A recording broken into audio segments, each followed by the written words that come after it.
Did you know that this is Amelia Dyer? Not a lot of people know who she is, but she's one of Britain's most prolific murderers. She was known as the Reading baby farmer. Now this bitch was crazy. Born in 1836, Amelia became a nurse, but when she was widowed, she began adopting unwanted babies for money.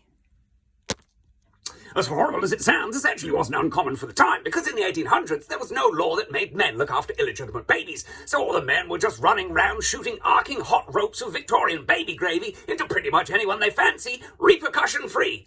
Well, apart from the syphilis, but that's for a whole different video. Police first became suspicious of Amelia when a lot of the babies in her care just began dying, so they gave her 6 months in prison for neglect. Turns out she was just letting the babies starve to death and was giving them something she referred to as mother's friend to keep them quiet. Turns out that was opium-laced syrup. Wowzers.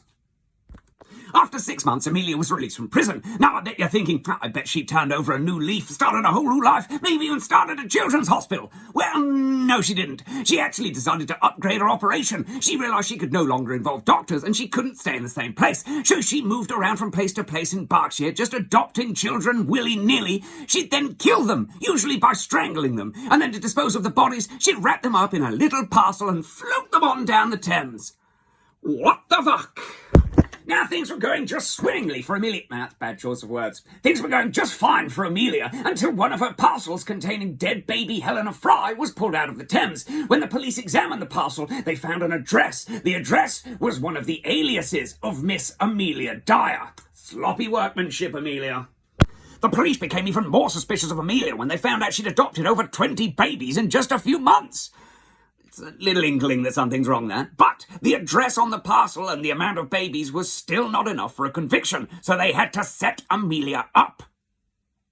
They used a young lady as a decoy to gain entry into Amelia's house. The first thing they noted upon entry was that the house stunk of decomposition, but no bodies were actually found. But what they did find was countless letters from hundreds of desperate parents, all asking after their babies. Amelia was quickly arrested. On May the 22nd, 1896, Amelia Dyer admitted to one murder, the murder of 4-month-old Dorothy Marmon. She pleaded insanity, but this plea was denied, and the jury took only 4 minutes to find her guilty of murder, and she was sentenced to be hanged. On June the 10th, 1896, Amelia Dyer was hanged for murder. Only 3 of her victims were ever named, but estimates range from 200 to 400 babies were all killed while in the care of Miss Dyer. Oh, and crazy theory time, these murders happened around the same time as Jack the Ripper. Some people, with absolutely no evidence whatsoever, think that she was actually Jack the Ripper and that her killings were actually botched abortions.